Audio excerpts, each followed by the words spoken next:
Police custody കാലാവധി അവസാനിച്ചതിനെ തുടർന്ന് ജിഷ വധക്കേസ് പ്രതി അമീറുൽ ഇസ്ലാമിനെ കോടതിയിലേക്ക് കൊണ്ടുപോവുകയാണ്.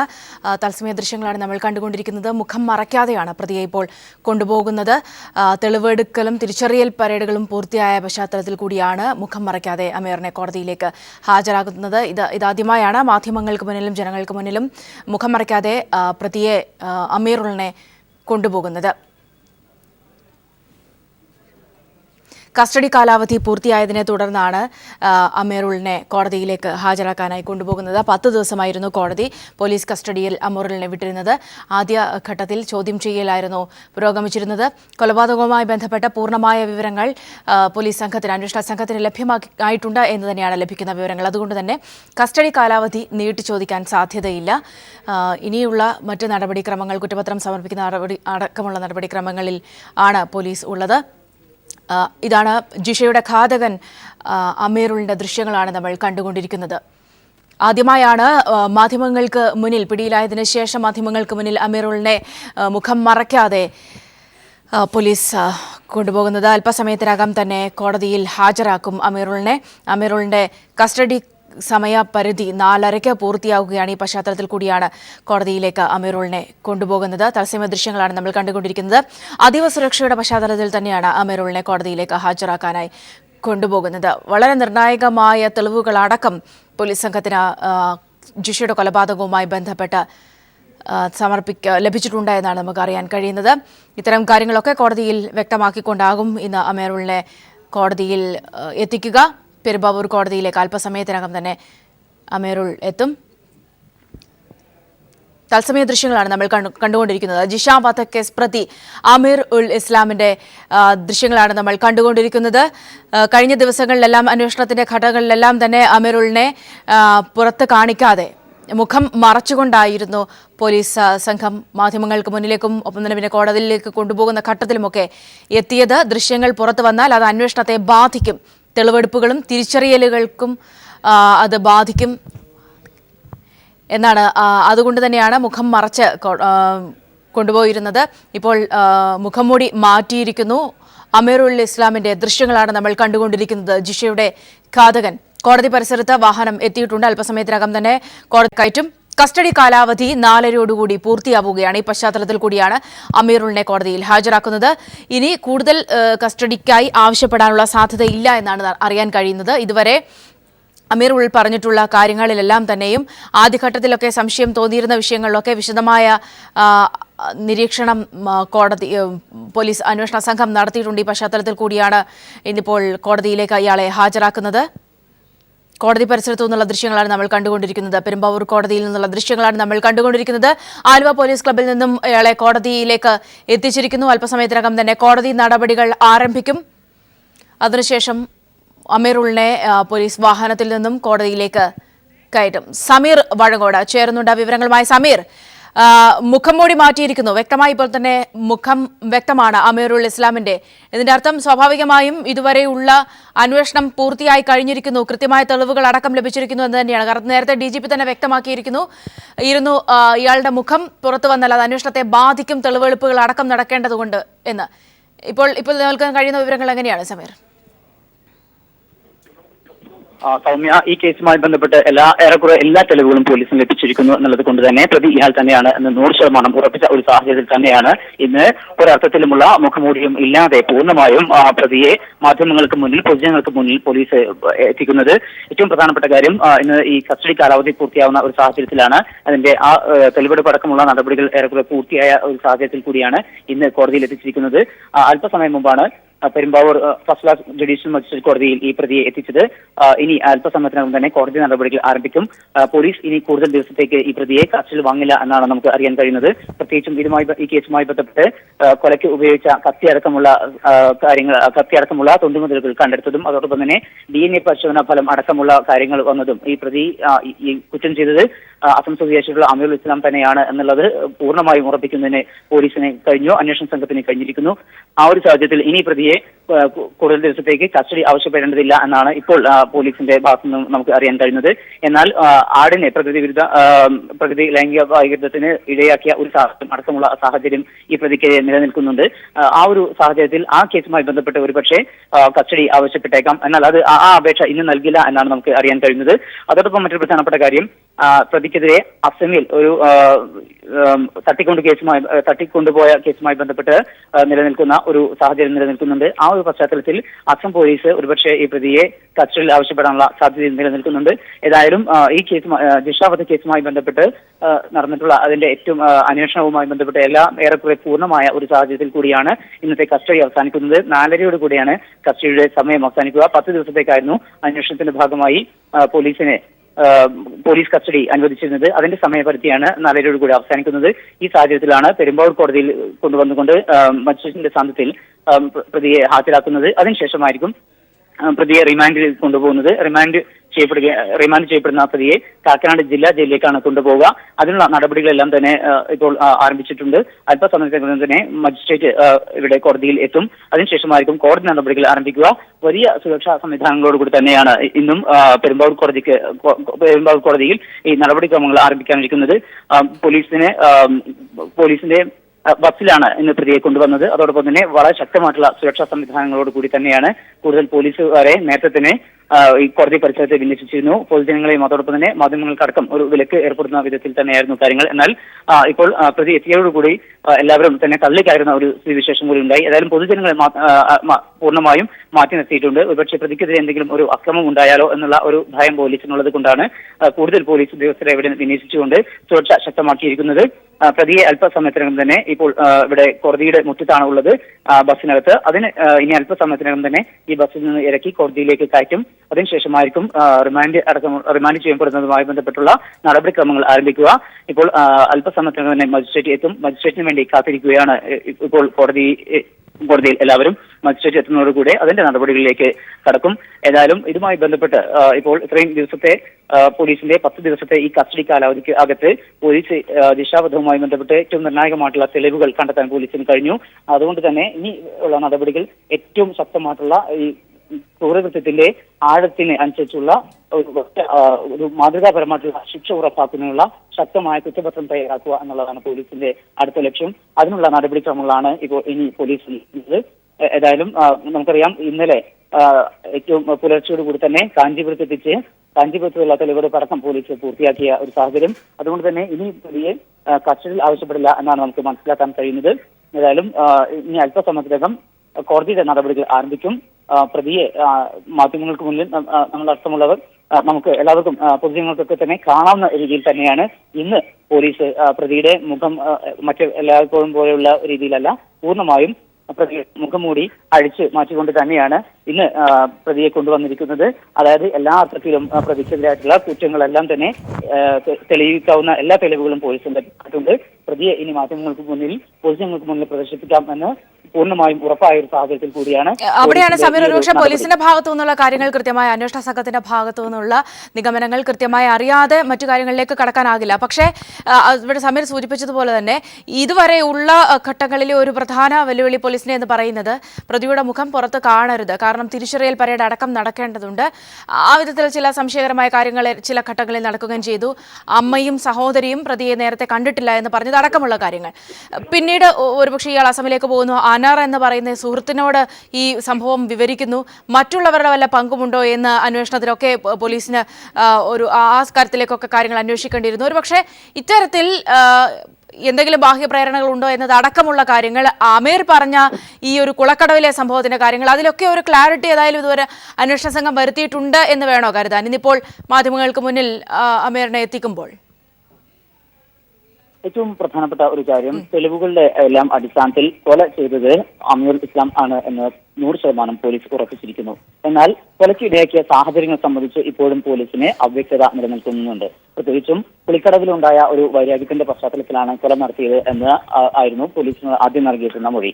എന്നാൽ പിന്നീട് ഇതുമായി ബന്ധപ്പെട്ടുള്ള അന്വേഷണത്തിൽ ഇത്തരം ഒരു സംഭവം ഉണ്ടായിട്ടില്ല എന്ന് എന്ന് അവരുടെ അമ്മയും സഹോദരിയും ഒക്കെ തന്നെ ഉറപ്പിച്ചു പറയുമ്പോൾ ഈ ഒരു സാഹചര്യം, ഈ ഒരു വിശ്വാസ്യത അവിടെ നഷ്ടമാവുകയാണ്. പ്രതിയുടെ ഇത്തരം വാദമുഖങ്ങൾക്ക്, പ്രതിയുടെ ഈ മൊഴികൾക്ക് പ്രസക്തിയില്ല എന്ന് പോലീസ് മനസ്സിലാക്കുന്നുണ്ട്. മറ്റൊരു പ്രധാനപ്പെട്ട കാര്യം, ലൈംഗിക വൈകൃത സ്വഭാവമുള്ള ഈ പ്രതി അന്ന് ജിഷയുടെ അത്തരത്തിലുള്ള ഒരു താല്പര്യവുമായി അവിടെ എത്തുന്നു. എന്നാൽ ജിഷ ഇതിനെ ചേർത്ത സാഹചര്യത്തിൽ പെട്ടെന്നുണ്ടായ ഒരു പ്രകോപനമാണ് കൊലയിലേക്ക് നയിച്ചത് എന്നുമാണ്. എന്നാൽ ഇത്തരത്തിലുള്ള ഒരു സംഭവവുമായി ബന്ധപ്പെട്ടും ഒരു അവ്യക്തത നിലനിൽക്കുന്നത് പ്രതിക്ക് ജിഷയെ സംബന്ധിച്ച് വ്യക്തമായ അറിയാമായിരുന്നു. ജിഷയുടെ അമ്മ ആ സമയത്ത് അവിടെ ഉണ്ടാകുമായിരുന്നില്ല എന്നുള്ളത് അറിയാമായിരുന്നു. തുടങ്ങിയിട്ടുള്ള കാര്യങ്ങളെല്ലാം തന്നെ നിലനിൽക്കുന്നുണ്ട്. അങ്ങനെയെങ്കിൽ ജിഷയുടെ അമ്മയ്ക്ക് ഈ പ്രതിയെ തിരിച്ചറിയാൻ കഴിയേണ്ടതായിരുന്നു. എന്നാൽ അതിലും ഒരു അവ്യക്തത നിലനിൽക്കുന്നു. പ്രത്യേകിച്ച് ഇതുവരെ തങ്ങൾക്ക് ഒരു മുൻപരിചയമോ ഇതിനു മുമ്പ് ഒരിക്കലും കണ്ടിട്ടോ ഇല്ലാത്ത ഒരു വ്യക്തിയാണ് എന്ന് ജിഷയുടെ അമ്മ രാജേശ്വരി പോലീസിനോട് പറയുമ്പോൾ അതുമായി ബന്ധപ്പെട്ട ഒരു കൃത്യതയും ഇനിയും വരേണ്ടതുണ്ട്. എന്നാൽ കൊല നടത്തിയത് അമീറുൽ ഇസ്ലാമാണ് എന്നുള്ളത് സ്ഥിരീകരിക്കാവുന്ന എല്ലാ തെളിവുകളും പോലീസിന് ലഭിച്ചിട്ടുണ്ട്. എന്നാൽ എന്തിനു വേണ്ടിയിട്ടാണ് ജിഷയെ കൊന്നത് എന്ന ചോദ്യത്തിനുള്ള ഉത്തരത്തിന് ഇനിയും പോലീസിന് അല്പം കൂടി മുന്നോട്ട് പോകേണ്ടതുണ്ട് എന്നാണ് നമുക്ക് മനസ്സിലാക്കാൻ കഴിയുന്നത്. അതുമായി ബന്ധപ്പെട്ട ഒരു കൃത്യമായ മറുപടി പോലീസിന്റെ ഭാഗത്തുനിന്ന് ഇതുവരെയും ലഭ്യമായിട്ടില്ല. ഏതായാലും തെളിവുകൾ, അതായത് DNA പരിശോധനാ ഫലം, അതോടൊപ്പം തന്നെ പ്രതി ഉപയോഗിച്ചിരുന്ന ചെരുപ്പ്, അതോടൊപ്പം പ്രതി അന്ന് ധരിച്ചിരുന്ന വസ്ത്രങ്ങൾ, അതോടൊപ്പം തന്നെ മറ്റ് സാഹചര്യ തെളിവുകൾ, ഒപ്പം ജിഷയുടെ അയൽവാസിയായ സ്ത്രീ ഈ പ്രതിയെ തിരിച്ചറിഞ്ഞത്, ഒപ്പം ചെരുപ്പ് കടക്കാരൻ തിരിച്ചറിഞ്ഞതും, അതോടൊപ്പം തന്നെ കൊല നടത്തിയ ദിവസം കുറുപ്പുംപടിയിലെ ജിഷയുടെ വീട്ടിൽ നിന്ന് ആലുവ റെയിൽവേ സ്റ്റേഷനിലേക്ക് ഈ പ്രതിയെ കൊണ്ടുപോയ ഓട്ടോ ഡ്രൈവർ ഈ പ്രതിയെ തിരിച്ചറിഞ്ഞ അടക്കമുള്ള കാര്യങ്ങളെല്ലാം തന്നെ ഇയാൾ തന്നെയാണ് കൊല ചെയ്തത് എന്നുള്ള കാര്യത്തിൽ 100% പോലീസ് ഉറപ്പിക്കുന്നുണ്ട്. അങ്ങനെയെങ്കിൽ ഇനി കൊന്നത് എന്തിനായിരുന്നു എന്നുള്ള ഒരു ബാഹ്യ പ്രേരണയായിരുന്നു, അതല്ല ഈ ലൈംഗിക വൈകൃത സ്വഭാവമുള്ള ഈ വ്യക്തി ആ സമയത്തുണ്ടായ ഒരു വികാരത്തിന്റെ അല്ലെങ്കിൽ ആ സമയത്തുണ്ടായ ഒരു പ്രകോപനത്തിന്റെ പശ്ചാത്തലത്തിൽ പെട്ടെന്ന് കൊല ചെയ്തതായിരുന്നു തുടങ്ങിയിട്ടുള്ള സംശയങ്ങളെല്ലാം ഇപ്പോഴും നിലനിൽക്കുന്നുണ്ട്. ഇതുമായി ബന്ധപ്പെട്ട് ഒരു കൃത്യമായ മറുപടി പോലീസിന്റെ ഭാഗത്തുനിന്ന് ഇനിയും വരേണ്ടിയിരിക്കുന്നു. ഏതായാലും സാഹചര്യ തെളിവുകളും അതോടൊപ്പം തന്നെ ശാസ്ത്രീയ തെളിവുകളും എല്ലാം തന്നെ ഈ പ്രതിക്ക് പ്രതികൂലമാണ്. ഇയാൾ തന്നെയാണ് കൊല ചെയ്തത് എന്ന് 100% ഉറപ്പിക്കാവുന്ന തെളിവുകളാണ്. ആ ഒരു സാഹചര്യത്തിലാണ് പോലീസ് ഇപ്പോൾ പ്രതിയുടെ മുഖം മറക്കാതെ തന്നെ പൊതുജനങ്ങൾക്ക് മുമ്പിൽ, മാധ്യമങ്ങൾക്ക് മുമ്പിൽ ഈ പ്രതിയെ പ്രദർശിപ്പിച്ചിരിക്കുന്നത് എന്ന് വേണം നമുക്ക് മനസ്സിലാക്കാൻ. സമീർ, ഒരുപക്ഷെ കേസിന്റെ ഒരു പശ്ചാത്തലം കൂടി പരിശോധിക്കുമ്പോൾ നമുക്കറിയാം, കഴിഞ്ഞ സർക്കാർ ഏറ്റവും കൂടുതൽ പഴി കേട്ടിരുന്ന ഒരു കേസ്, പ്രതിയെ പിടിക്കുന്നത് പോയിട്ട് ആദ്യഘട്ടത്തിൽ തെളിവ് ശേഖരിക്കുന്നതിൽ പോലും വലിയ പിഴവ് ഉണ്ടായ സാഹചര്യം. അത്തരം ഘട്ടങ്ങളിലൊക്കെ നിന്നാണ് പുതിയ അന്വേഷണ സംഘം വരുന്നു. അതിനുശേഷം പെട്ടെന്ന് തന്നെ പ്രതിയെ പിടിക്കുന്നു. എന്നാൽ പ്രതിയെ സാധാരണ അത്തരത്തിൽ പ്രതി പിടിയിലായിട്ടുണ്ടെങ്കിൽ അതുമായി ബന്ധപ്പെട്ട പ്രസ് മീറ്റോ അല്ലെങ്കിൽ അത്തരം എന്തെങ്കിലും കാര്യങ്ങൾ ഉണ്ടാകും. അങ്ങനെ ഉണ്ടാകാത്തതിനാൽ നാട്ടുകാരുടെ വലിയൊരു പ്രതിഷേധം പോലും ഉണ്ടായിരുന്നു, പ്രതിയെ അവരെ കാണിച്ചില്ല എന്നതടക്കമുള്ള കാര്യങ്ങളിൽ. ഒരുപക്ഷെ ഇത്തരം കാര്യങ്ങളിലൊക്കെ പോലീസ് സ്വീകരിച്ചിരുന്ന, പുതിയ അന്വേഷണ സംഘം സ്വീകരിച്ചൊരു നിലപാട് അത് വളരെ പ്രശംസനീയമല്ലേ? തീർച്ചയായും. നമുക്കറിയാം, ഏപ്രിൽ 28-ന് ജിഷ ദാരുണമായി കൊല ചെയ്യപ്പെടുന്നു. ജിഷയുടെ ആന്തരാവയവങ്ങളടക്കം പുറത്തു വന്ന നിലയിലായിരുന്നു. പ്രത്യേകിച്ചും വൻകുടൽ പുറത്തു വന്ന സ്ഥിതിയിലായിരുന്നു, വയർ കീറി വൻകുടൽ പുറത്തു വന്ന സ്ഥിതിയിലായിരുന്നു അവരുടെ മൃതദേഹം കിടന്നിരുന്നത്. അതോടൊപ്പം തന്നെ അവിടെ ലൈംഗിക ആയുധങ്ങളെല്ലാം തന്നെ കമ്പിപ്പാറയോ അത്തരത്തിലുള്ള മാർഗമായിട്ടുള്ള ആയുധങ്ങളോ ഉപയോഗിച്ച് ചതച്ച് തെളിവ് നശിപ്പിക്കുന്ന അടക്കമുള്ള അത്തരത്തിലുള്ള അതിക്രൂരമായ കൊലപാതകമായിരുന്നു നടന്നിരുന്നത്. ഇതുമായി ബന്ധപ്പെട്ട് ആദ്യത്തെ 5 ദിവസം പോലീസിന്റെ ഭാഗത്തുനിന്ന് ഒരർത്ഥത്തിലുമുള്ള നടപടികളും ഉണ്ടായില്ല. പിന്നീട് പീപ്പിൾ TV ഏറ്റെടുത്ത വലിയ ഒരു ക്യാമ്പയിൻ, ജനങ്ങളുടെ ഭാഗത്തുനിന്ന് ലഭിച്ച വലിയൊരു പിന്തുണയും, ആ പിന്തുണയുടെ പശ്ചാത്തലത്തിലാണ് പെരുമ്പാവൂരിലും തുടർന്ന് കേരളത്തിൽ അതോടൊപ്പം തന്നെ രാജ്യത്തിന്റെ പല ഭാഗങ്ങളിലും വലിയ രീതിയിലുള്ള പ്രതിഷേധങ്ങൾ ശക്തമാവുന്നത്. ആ ഒരു സാഹചര്യത്തിലായിരുന്നു അന്നത്തെ ആഭ്യന്തരമന്ത്രി രമേശ് ചെന്നിത്തല മധ്യമേഖല IG ആയിട്ടുള്ള മഹിപാൽ യാദവിന്റെ നേതൃത്വത്തിലുള്ള അന്വേഷണ സംഘത്തെ നിയോഗിക്കുന്നത്. എന്നാൽ അന്വേഷണം കൂടുതൽ മുന്നോട്ട് പോവുകയും ഒരു മാസം പിന്നിടുന്ന വേളയിലും അതുമായി ബന്ധപ്പെട്ട് വ്യക്തമായ തെളിവ് ശേഖരിക്കാനോ മറ്റു തരത്തിലുള്ള ഒന്നും തന്നെ ആ അന്വേഷണ സംഘത്തിന് കഴിഞ്ഞിരുന്നില്ല. അതോടൊപ്പം മറ്റൊരു പ്രധാനപ്പെട്ട കാര്യം, ഇതിന്റെ തുടക്കത്തിൽ വന്നിട്ടുള്ള അന്വേഷണ സംഘത്തിന് വന്നിട്ടുള്ള വലിയ ഗുരുതരമായിട്ടുള്ള വീഴ്ചകൾ തന്നെയായിരുന്നു. പ്രത്യേകിച്ചും ആദ്യ 5 ദിവസം ജിഷ കൊല്ലപ്പെട്ട ആ വീട് സീൽ ചെയ്ത് മാറ്റിയിരുന്നില്ല പോലീസ്. അതുകൊണ്ട് തന്നെ പലർക്കും അവിടെ കയറി ഇറങ്ങാനുള്ള സാഹചര്യമുണ്ടായി. അതുമായി ബന്ധപ്പെട്ട ഈ കൊലപാതകവുമായി ബന്ധപ്പെട്ട് നടന്നിട്ടുള്ള അവിടെയുള്ള തെളിവുകൾ നശിപ്പിക്കാനുള്ള സാഹചര്യങ്ങളും ഉണ്ടായി. ഇത്തരത്തിലുള്ള ഗുരുതരമായ വീഴ്ചകൾക്കൊപ്പം തന്നെയായിരുന്നു ജിഷയുടെ മൃതദേഹം ദഹിപ്പിച്ചു കളയാൻ നൽകിയിട്ടുള്ള ഒരു അനുമതി. അതായത് കുറുപ്പംപടി SI നൽകിയ അനുമതിയുടെ പശ്ചാത്തലത്തിലായിരുന്നു ഇനി ഒരു പോസ്റ്റ്മോർട്ടത്തിനുള്ള സാധ്യത കൂടി അടച്ചുകൊണ്ട് മൃതദേഹം ദഹിപ്പിക്കുന്നത്. അത്തരത്തിൽ ഉള്ള അതിന്റെ എല്ലാ തെളിവുകളും ഏറെക്കുറെ പൂർണ്ണമായും ഇല്ലാതായ ഒരു സാഹചര്യത്തിലാണ് ഇടത് സർക്കാർ അധികാരത്തിൽ വരുന്നത്. പുതിയ സർക്കാർ വന്ന ആദ്യ തീരുമാനം തന്നെ പിണറായി സർക്കാർ വന്ന ആദ്യ തീരുമാനം തന്നെ അതായിരുന്നു ജിഷ കൊലക്കേസിന്റെ അന്വേഷണത്തിന് വേണ്ടിക്കൊണ്ട് ഒരു മുതിർന്ന IPS ഉദ്യോഗസ്ഥയുടെ നേതൃത്വത്തിലുള്ള ടീമിനെ നിയമിക്കുകയാണ് ചെയ്തത്. ബി സന്ധ്യ IPSന്റെ നേതൃത്വത്തിലുള്ള അന്വേഷണ സംഘം ADGP ബി സന്ധ്യയുടെ നേതൃത്വത്തിലുള്ള അന്വേഷണ സംഘം വരുന്നു. അതുമായി ബന്ധപ്പെട്ട കാര്യങ്ങളുമായിട്ട് മുന്നോട്ട് പോകുന്നു. അതോടൊപ്പം തന്നെ പുതുതായി വന്ന DGP ലോക്നാഥ് ബെഹ്റ നേരിട്ട് ഈ അന്വേഷണത്തിന് ചുക്കാൻ പിടിക്കുന്നു. അദ്ദേഹം പലപ്പോഴും ഈ അന്വേഷണ സംഘവുമായി നേരിട്ട് ബന്ധപ്പെടുന്നു. പലപ്പോഴും ആലുവ പോലീസ് ക്ലബിലെത്തി അതുവരെ നടന്നിട്ടുള്ള അന്വേഷണ പുരോഗതി വിലയിരുത്തുന്നു. ഇത്തരത്തിൽ തുടർച്ചയായി ഇതുമായി ബന്ധപ്പെട്ടുള്ള അന്വേഷണവുമായി പൂർണ്ണമായും സംസ്ഥാന പോലീസ് മേധാവി തന്നെ നേരിട്ട് ഇടപെട്ടുകൊണ്ട് നടത്തിയിട്ടുള്ള ഒപ്പം അവിടെ നിന്നുള്ള ഒരു ജനങ്ങളുടെ ഒരു പ്രതികരണം കൂടി, പ്രത്യേകിച്ച് കഴിഞ്ഞ തവണ കോടതിയിൽ ഇയാളെ ഹാജരാക്കുന്ന ഘട്ടത്തിൽ നിരവധി ആളുകളാണ് അവിടെ തടിച്ചുകൂടിയിരുന്നത്. പലരും പറഞ്ഞിരുന്നത് ഇയാൾ തങ്ങളുടെ വീടുകളിലോ അല്ലെങ്കിൽ തങ്ങൾക്ക് പരിചയമുള്ള ഇടങ്ങളിലോ പണിയെടുത്തിട്ടുണ്ടോ എന്നോ ഇയാളെ പരിചയമുണ്ടോ എന്ന് ഞങ്ങൾക്ക് അറിയണം എന്ന തരത്തിലൊക്കെ ആയിരുന്നു. ഇന്നിപ്പോൾ മുഖം മൂടി അണിയിക്കാതെ ഇയാളെ അവിടേക്ക് കൊണ്ടുവന്നപ്പോൾ അങ്ങനെ നാട്ടുകാർ ആരെങ്കിലും ഇയാളെ ഐഡന്റിഫൈ ചെയ്യുന്നുണ്ടോ?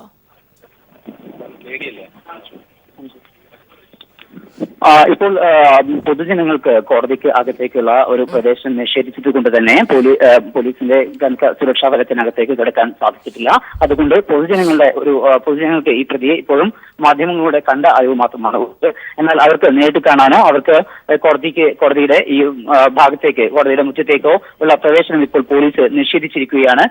മറ്റൊരു പ്രധാനപ്പെട്ട കാര്യം, ഈ നാട്ടുകാരുടെ ഭാഗത്തുനിന്നുണ്ടായിരുന്നുള്ള നാട്ടുകാരുടെ പലരുടെയും ചിത്രങ്ങൾ വന്ന ഒരു സാഹചര്യത്തിൽ കൂടി നാട്ടുകാർക്ക് പലർക്കും പല വിധത്തിലുള്ള അഭിപ്രായങ്ങൾ എല്ലാം ഉണ്ടായിരുന്നു.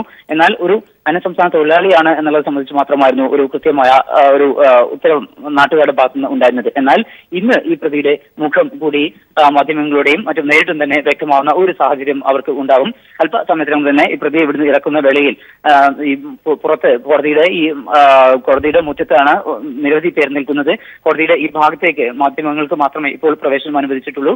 അതുകൊണ്ട് തന്നെ പൊതുജനങ്ങളുടെ ഒരു അഭിപ്രായം അല്ലെങ്കിൽ അവർക്ക് ഈ പ്രതിയെ കണ്ടാൽ അറിയുമോ എന്നുള്ള കാര്യം നമുക്ക് കൃത്യമായി അവരോട് ചോദിക്കാൻ ഇപ്പോൾ സാധ്യമല്ല. അല്പസമയം തന്നെ നമുക്ക് അത്തരത്തിലുള്ള ഒരു അവസരം ഉണ്ടാകും. ആ വേളയിൽ നമുക്ക് അത്തരം ഒരു അഭിപ്രായം തേടാം. മറ്റൊരു പ്രധാനപ്പെട്ട കാര്യം, ഈ പ്രതിയെ സംബന്ധിച്ച് ഒരു അന്യസംസ്ഥാന തൊഴിലാളിയാണ് കൊന്നത് എന്നതിനപ്പുറത്ത് ആളുകൾക്ക് പ്രത്യേകിച്ച് അയൽവാസികൾക്കൊന്നും തന്നെ വ്യക്തമായ ഒരു ഉത്തരം ഒന്നും ഉണ്ടായിരുന്നില്ല. എന്നാൽ ഇന്ന് മുതൽ അത്തരത്തിലായിരിക്കില്ല. ഈ അമീറുൽ ഇസ്ലാമിനെ നേരിൽ കണ്ട നിരവധി പേർക്ക് തിരിച്ചറിയാൻ കഴിയും എന്നുള്ള ഒരു പ്രധാനപ്പെട്ട കാര്യം കൂടിയുണ്ട്. മറ്റൊരു പ്രധാനപ്പെട്ട കാര്യം, നേരത്തെ ഏതാനും മാധ്യമങ്ങൾ ഈ അമീറുൽ ഇസ്ലാമിന്റെ ചിത്രം പുറത്തുവിട്ട ഒരു സാഹചര്യം ഉണ്ടായിരുന്നു.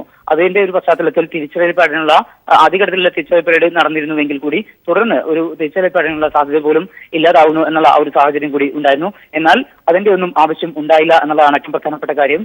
വ്യക്തമായ തെളിവുകളുടെ അടിസ്ഥാനത്തിൽ നടത്തിയിട്ടുള്ള ഈ അന്വേഷണത്തിൽ പ്രതി കുടുങ്ങുന്നു. പ്രതിയെ കാഞ്ചീപുരത്ത് നിന്നും അറസ്റ്റ് ചെയ്യപ്പെടുന്നു. തുടർച്ചയായിട്ടുള്ള ഈ 10 ദിവസം തുടർച്ചയായിട്ടുള്ള ചോദ്യം ചെയ്യൽ, ആ ചോദ്യം ചെയ്യലിൽ ഓരോ കാര്യങ്ങളും തന്നെ കൃത്യമായി പോലീസിനോട് ഈ പ്രതി കാര്യങ്ങൾ വിശദീകരിക്കുന്നു. ഇതുമായി ബന്ധപ്പെട്ട് നടത്തിയിട്ടുള്ള പരിശോധനയിലാണ് കത്തിയടക്കമുള്ള ആയുധങ്ങൾ കണ്ടെത്തിയതും ഇത്തരത്തിൽ കേസ് കൂടുതൽ ശക്തമാകുന്നതും ഈ പ്രതി കൂടുതൽ കുരുങ്ങുന്നതും. ആ ഒരു സാഹചര്യത്തിൽ ഇയാൾ തന്നെയാണ് എന്നുള്ളത് സാഹചര്യ തെളിവുകളുടെയും അതോടൊപ്പം തന്നെ ശാസ്ത്രീയ തെളിവുകളുടെയും അടിസ്ഥാനത്തിൽ പോലീസ് ഉറപ്പിക്കുന്നു. അതുകൊണ്ട് തന്നെ ഈ പ്രതിയുടെ മുഖം കാണിക്കാം എന്ന ഒരു സാഹചര്യത്തിൽ തന്നെയാണ് ഇപ്പോൾ മാധ്യമങ്ങൾക്ക് മുമ്പിൽ ഇന്ന് ഈ പ്രതിയെ മുഖം അഴിച്ചുകൊണ്ട് തന്നെ കൊണ്ടുവന്ന് മാധ്യമങ്ങൾക്ക് മുമ്പിൽ കാണിച്ചിരിക്കുന്നത്. ഏതായാലും കോടതി നടപടി അല്പസമയത്തിനകം തന്നെ ആരംഭിക്കും. അതിനുശേഷമായിരിക്കും പ്രതിയെ റിമാൻഡ് ചെയ്യുക. കസ്റ്റഡി കാലാവധി ഇന്ന് 4:30 കൂടിയാണ് പൂർത്തിയാവുന്നത്. ആ വേളയിലാണ് ഇന്ന് Perumbavoor first class judicial magistrate കോടതിയിൽ പ്രതിയെ കൊണ്ടുവന്നിരിക്കുന്നത്. ഇതിനുശേഷം ഇനി റിമാൻഡ് ചെയ്യപ്പെടുന്ന പ്രതിയെ കാക്കനാട് ജില്ലാ ജയിലിലേക്കായിരിക്കും കൊണ്ടുപോവുക. ശക്തമായ സുരക്ഷാ സംവിധാനങ്ങളാണ് ഇപ്പോൾ Perumbavoor first class judicial magistrate കോടതി വളപ്പിൽ ഒരുക്കിയിട്ടുള്ളത്. പോലീസ് വാഹനത്തിൽ ജസ്റ്റിസ് എത്തുന്നതിന് വേണ്ടിയുള്ള അല്പസമയത്തിനകം തന്നെ ജസ്റ്റിസ് ഇങ്ങോട്ട് എത്തും, കോടതിക്കകത്തേക്ക് എത്തും. അതുവരെയാണ് പ്രതിയെ ഇപ്പോൾ വാഹനത്തിൽ തന്നെ നിർത്തിയിരിക്കുന്നത്. വലിയ രീതിയിലുള്ള ഒരു പോലീസിന്റെ നിര തന്നെയാണ് ഇപ്പോൾ കോടതി വളപ്പിൽ ഉള്ളത്. ഈ പ്രതിക്കെതിരെ ഏതെങ്കിലും വിധത്തിലുള്ള അക്രമം, കല്ലേറോ അല്ലെങ്കിൽ മറ്റു വിധത്തിലോ ഏതെങ്കിലും വിധത്തിലുള്ള ഒരു അക്രമ സംഭവം ഉണ്ടാവാനുള്ള ഒരു സാധ്യത പോലീസ് കാണുന്നുണ്ട്. അതുകൊണ്ട് തന്നെയാണ് വലിയ രീതിയിലുള്ള ഒരു സുരക്ഷാ സംവിധാനങ്ങൾക്ക് നടുവിൽ പ്രതിയെ ഇപ്പോൾ നിർത്തിയിരിക്കുന്നത്. അല്പസമയത്തിനകം തന്നെ കോടതി നടപടി ആരംഭിക്കും. സൗമ്യ, ഞാൻ തിരികെ എത്താം. ഇപ്പോൾ ശ്രീ ജോർജ് ജോസഫ് നമ്മോടൊപ്പം ടെലിഫോൺ ലൈനിൽ ചേർന്നിട്ട്. ശ്രീ ജോർജ് ജോസഫ്, ഇന്നിപ്പോൾ പ്രതിയുടെ മുഖം മാധ്യമങ്ങൾക്ക് കാണത്തക്ക രീതിയിൽ തന്നെയാണ് അമീറുളിനെ കോടതിയിലേക്ക് കൊണ്ടുവന്നിരിക്കുന്നത്. അന്വേഷണം എല്ലാം പൂർത്തിയായി കഴിഞ്ഞിരിക്കാമെന്ന് പ്രതീക്ഷിക്കാമോ? കാരണം നേരത്തെ DGP തന്നെ വ്യക്തമാക്കിയിരുന്ന കാര്യം മുഖം പുറത്തു വന്നാൽ അത് തിരിച്ചറിയൽ പരേഡിനെയൊക്കെ ബാധിക്കുമെന്ന തരത്തിലായിരുന്നു. ശ്രീ ജോർജ് ജോസഫ്,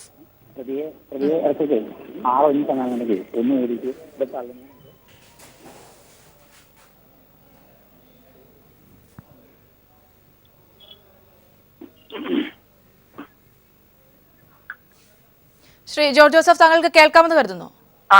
കേൾക്കാം. യെസ്, ഇന്നിപ്പോൾ പ്രതിയെ മാധ്യമങ്ങൾക്ക് മുന്നിൽ കാണിച്ചിരിക്കുന്നു. ഇതുവരെയും മുഖംമൂടി ധരിപ്പിച്ചും ഹെൽമറ്റ് ധരിപ്പിച്ചും ഒക്കെ ആയിരുന്നു പുറത്തേക്ക് കൊണ്ടുവന്നിരുന്നത്. അന്വേഷണം പൂർത്തിയായി കഴിഞ്ഞിരിക്കാം എന്ന് വ്യക്തമാണ്. അതെ.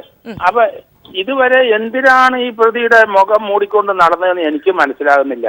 ഒരു ഐഡന്റിഫിക്കേഷൻ പരേഡ് ഉണ്ടെന്ന് പറഞ്ഞിട്ട് അതിന് ഒരാളെ ഐഡന്റിഫിക്കേഷൻ പരേഡിന് ഹാജരാക്കി എന്നല്ലാതെ ഇത്രയും ദിവസം ഈ പ്രതിയുടെ തലയിൽ ഇങ്ങനെ ഒരു മുഖംമൂടി പോലെ ഒരു ചാക്കുസഞ്ചി പോലെ ഒരു സാധനം ഇട്ടിരിക്കുന്നത് എന്തിനായിരുന്നു? അതിന്റെ ഉദ്ദേശം എന്തായിരുന്നു? അപ്പം പൊതുജനങ്ങളുടെ മുമ്പില് ഇയാളുടെ ഇന്നസെന്റ് ആയ മുഖം കാണിക്കാതിരിക്കാൻ വേണ്ടിയിട്ടായിരുന്നു ഇത് ചെയ്തതെന്നാണ് എനിക്ക് സംശയം. അപ്പൊ അങ്ങനെ മുഖം മറച്ച് മുഖം മൂടിക്കെട്ടി കൊണ്ട് ഇത്രയും ദിവസം തെളിവെടുപ്പ് നടത്തിയിട്ടുണ്ടെങ്കിൽ ആ മുഖം മൂടി നടക്കുന്ന സമയത്ത് ഇയാൾ കാണിച്ച തെളിവുകൾക്കൊന്നും യാതൊരു വിലയില്ലെന്ന അർത്ഥം. കാരണം അയാൾ അന്ധനായിട്ട് നിൽക്കുന്ന ആളാണ്. അയാൾക്ക് ചൂണ്ടിക്കാണിക്കാൻ പറ്റുമോ? അപ്പൊ അതൊക്കെ എന്ത് ഉദ്ദേശത്തിനാണെന്ന് എനിക്ക് മനസ്സിലാകുന്നില്ല. എന്തായാലും ഇന്ന് പ്രതിയുടെ മുഖം നമ്മൾ ഇന്ന് കണ്ടു. ആ മുഖം കണ്ടു കഴിഞ്ഞിട്ട് അയാൾ കുറ്റവാളിയാണോ എന്ന് നമുക്ക് പ്രഥമ ദൃഷ്ട്യാ സാധാരണക്കാർക്കൊക്കെ തോന്നും. അപ്പൊ അത് തോന്നാതിരിക്കാൻ വേണ്ടിയിട്ടായിരിക്കണം ഇതുവരെ മുഖം മൂടിക്കൊണ്ട് നടന്നത്. അതിന് യാതൊരു പ്രസക്തി ഇല്ലാതെ പോയി. മുഖം മൂടിക്കൊണ്ട് ഒരാളെ ഒരു തെളിവെടുപ്പ് കൊണ്ട് നടന്ന അത് തെളിവിന്റെ. പക്ഷെ അവിടെ ഒരു ഘട്ടത്തിൽ DGP പറഞ്ഞിരുന്ന ഒരു കാര്യം, തിരിച്ചറിയൽ പരേഡ് നടത്തേണ്ടതുണ്ട് പല ആൾക്കാരെയും. നേരത്തെ മാധ്യമങ്ങളിലൂടെയൊക്കെ മുഖം ഫെമിലിയർ ആയാൽ ഒരു പക്ഷേ തിരിച്ചറിയൽ പരേഡ് പ്രയാസമാകുമെന്ന തരത്തിലൊക്കെയാണ്. ഹലോ ശ്രീ ജോർജ് ജോസഫ്, ഞാൻ എന്റെ ചോദ്യം കേട്ടു എന്ന് കരുതുന്നു. ഹലോ, ആരോ ഹലോ കേൾക്കാമോ? ഇപ്പം കേൾക്കാം. അതായത് DGP അടക്കം പറഞ്ഞിരുന്നത് തിരിച്ചറിയൽ പരേഡ് നടത്തേണ്ടതുണ്ട്. ഇപ്പൊ ചെരുപ്പ് കടക്കാരൻ തൊട്ട അയൽപ്പക്കത്തുള്ള സ്ത്രീ, അപ്പോൾ ഇയാളുടെ മുഖം ഓൾറെഡി TV-യിലൂടെയൊക്കെ കണ്ടാൽ ഒരുപക്ഷെ പെട്ടെന്ന് ഐഡന്റിഫൈ ചെയ്യാൻ, അതായത് അങ്ങനെ കണ്ട പരിചയമാണോ എന്ന് ഐഡന്റിഫൈ ചെയ്യാൻ ഒരു ബുദ്ധിമുട്ട് വരും. അതുകൊണ്ടാണ് മുഖം മൂടിയത് എന്നാണ് പറഞ്ഞിരുന്നത് DGP. അല്ല, ഇന്ന് എന്താണ് കേരളത്തിലെ എത്രയോ ആയിരക്കണക്കിന് കൊലക്കേസുകൾ നമ്മൾ പോലീസ് ഉദ്യോഗസ്ഥന്മാർ പിടിച്ചിട്ടുണ്ട്, പൊതുജനങ്ങൾ കണ്ടിട്ടുണ്ട്. ഇങ്ങനെ കൊണ്ട് ഒരു മുഖം മൂടിക്കൊണ്ട് നടക്കുന്നതിന്റെ പ്രസക്തി എന്താണ്? അതിന് മുമ്പ് ഐഡന്റിഫിക്കേഷൻ പരേഡ് എന്തുമാത്രം നമ്മൾ ചെയ്തിരിക്കുന്നു. അത് ജയിലിലാക്കി കസ്റ്റഡി കിട്ടിക്കഴിയുമ്പം ഈ 10 ദിവസം കസ്റ്റഡി കിട്ടിയ സമയത്ത് ഒരു മുഖം മൂടി ഇട്ടുകൊണ്ട് നടക്കേണ്ട. അതിനു മുമ്പ് അത് ചെയ്തു തീർക്കണമായിരുന്നല്ലോ. ഒരു പ്രതിയെ അറസ്റ്റ് ചെയ്യണമെന്നൊന്നും നിർബന്ധമൊന്നുമില്ല. കാരണം അന്വേഷണം പൂർത്തിയാക്കിയ ശേഷം അറസ്റ്റ് ചെയ്താലും മതി. ഈ പ്രതി കോടതി നേരത്തെ കൊടുത്തിരുന്നെങ്കിൽ തന്നെയും ആ സമയത്ത് ഐഡന്റിഫിക്കേഷൻ പരേഡ് എത്ര സാക്ഷികളുണ്ടോ അതുവരെ അന്വേഷണത്തില് ഈ പ്രതിയാണ് കുറ്റം ചെയ്തതെന്ന് അത് പോലീസിന് മനസ്സിലായിട്ടുണ്ടല്ലോ. നാട്ടുകാർക്കല്ല, പോലീസിന് മനസ്സിലായിട്ടുണ്ടല്ലോ. അപ്പൊ അതിനു മുമ്പുള്ള എല്ലാ സാക്ഷികളെയും ആ ഐഡന്റിഫിക്കേഷൻ പരേഡ് നടത്തിയ ശേഷമേ വെളിയിൽ കൊണ്ടിരുന്നതായിരുന്നു. അതിന് സാങ്കത്യമുള്ളൂ. അല്ല ശ്രീ ജോർജ് ജോസഫ്, അവിടെ ഒരു വലിയ പ്രശ്നം ഉണ്ടായിരുന്നു ആദ്യഘട്ടം മുതൽക്കേ തന്നെ. കാരണം സാധാരണ ഇങ്ങനെ ഒരു സംഭവം നടന്നാൽ ആ കേസ് നേരിട്ട് പോലീസ് ഏറ്റെടുക്കും, പോലീസിന്റെ നിയന്ത്രണത്തിലായിരിക്കും എല്ലാ കാര്യങ്ങളും. ഇവിടെ പക്ഷേ ഈ ഒരു സജീവമായ ഈ ഒരു രണ്ടാം ഘട്ടത്തിലുള്ളൊരു അന്വേഷണം അല്ലെങ്കിൽ പ്രതിയെ പിടിക്കൽ അടക്കം നടക്കുന്നതിന് മുൻപ് തന്നെ ഇത് വല്ലാതെ ജനങ്ങൾക്കിടയിലേക്ക് ചില ചിത്രങ്ങൾ പുറത്തു വരുന്നു, ജനങ്ങൾക്കിടയിലേക്ക് ചർച്ച ചെയ്യപ്പെടുന്നു, പലരെയും സംശയിക്കുന്ന രീതിയിലേക്ക് ആരോപണങ്ങൾ വരുന്നു. അത്തരത്തിലുള്ള കാര്യങ്ങളൊക്കെ ചില ബാഹ്യമായ കാര്യങ്ങൾ കൂടി ഇവിടെ നടന്നതുകൊണ്ടാണോ ഇങ്ങനെയൊക്കെ കാര്യങ്ങൾ ഒരുപക്ഷെ ഊഹാഭോഹങ്ങളിലേക്കൊക്കെ പോകാനുള്ള ഒരു സാഹചര്യമുണ്ട്? എന്തിനാണ് പോലീസ് ഇങ്ങനെ ഒരാളെ കണ്ടെത്തിയെങ്കിൽ അത് തെളിവിന്റെ അടിസ്ഥാനത്തിലല്ലേ കണ്ടെത്തുന്നത്? അപ്പൊ അയാളെ പൊതുജനങ്ങളിൽ നിന്ന് മറച്ചു വെക്കേണ്ട ഒരു ആവശ്യം എന്തിനാണ് പോലീസ് ഭയപ്പെടുന്നത്? കേരളത്തിൽ ഇത്രയും പ്രമാദമായ ഈ കൊലക്കേസിന്റെ ഓരോ ഇഞ്ചും മലയാളികൾ മുഴുവൻ നോക്കിക്കൊണ്ടിരിക്കുന്നതാണ്. ആ സമയത്ത് ഇങ്ങനെയുള്ള പ്രവൃത്തികൾ പോലീസിന്റെ ഭാഗത്തുണ്ടായി കഴിഞ്ഞാൽ അതിനകത്തൊരു കള്ളലക്ഷണം തന്നെയാണ് തോന്നുന്നത്. അത് നമുക്ക് നല്ലതല്ല. അതുകൊണ്ട് ഇതുപോലെയുള്ള കേസുകൾ വരുമ്പം അത് വളരെ സ്പഷ്ടമായി പൊതുജനങ്ങൾക്ക് കാണത്തക്ക രീതിയിൽ തന്നെ ഒരു ജനകീയമായി തന്നെ ചെയ്യുന്നതാണ് അതിന്റെ വിശ്വാസ്യത കൂടുന്നതിന്റെ ലക്ഷണം. ഞാൻ തിരികെ എത്താം ശ്രീ ജോസഫ്, ഞാൻ തിരികെ എത്താം. ക്രിമിനോളജിസ്റ്റ് ശ്രീ ജെയിംസ് വടക്കംചേരി നമ്മോടൊപ്പം ടെലിഫോൺ ലൈൻ ചേരുന്നുണ്ട്. ശ്രീ ജെയിംസ് വടക്കംചേരി, ഇവിടെ പ്രതിയുടെ മുഖം വ്യക്തമായിരിക്കുന്നു. ഇവിടെ ശ്രീ ജോസഫ് സൂചിപ്പിച്ചതുപോലെ തന്നെ ഈ മുഖം കണ്ടാൽ ഇതുവരെ വന്ന ചിത്രങ്ങളൊക്കെ പലതായിരുന്നു. പക്ഷേ ഈ മുഖം കണ്ടാൽ ഇയാളാണോ കുറ്റം ചെയ്തതെന്ന് സ്വാഭാവികമായ ഒരു സംശയം തോന്നുമെന്നൊക്കെ അദ്ദേഹം പറഞ്ഞു. ആർക്കും തോന്നുന്ന ആദ്യ ഒരു ചിന്ത ഒരു പക്ഷേ അതാണ്.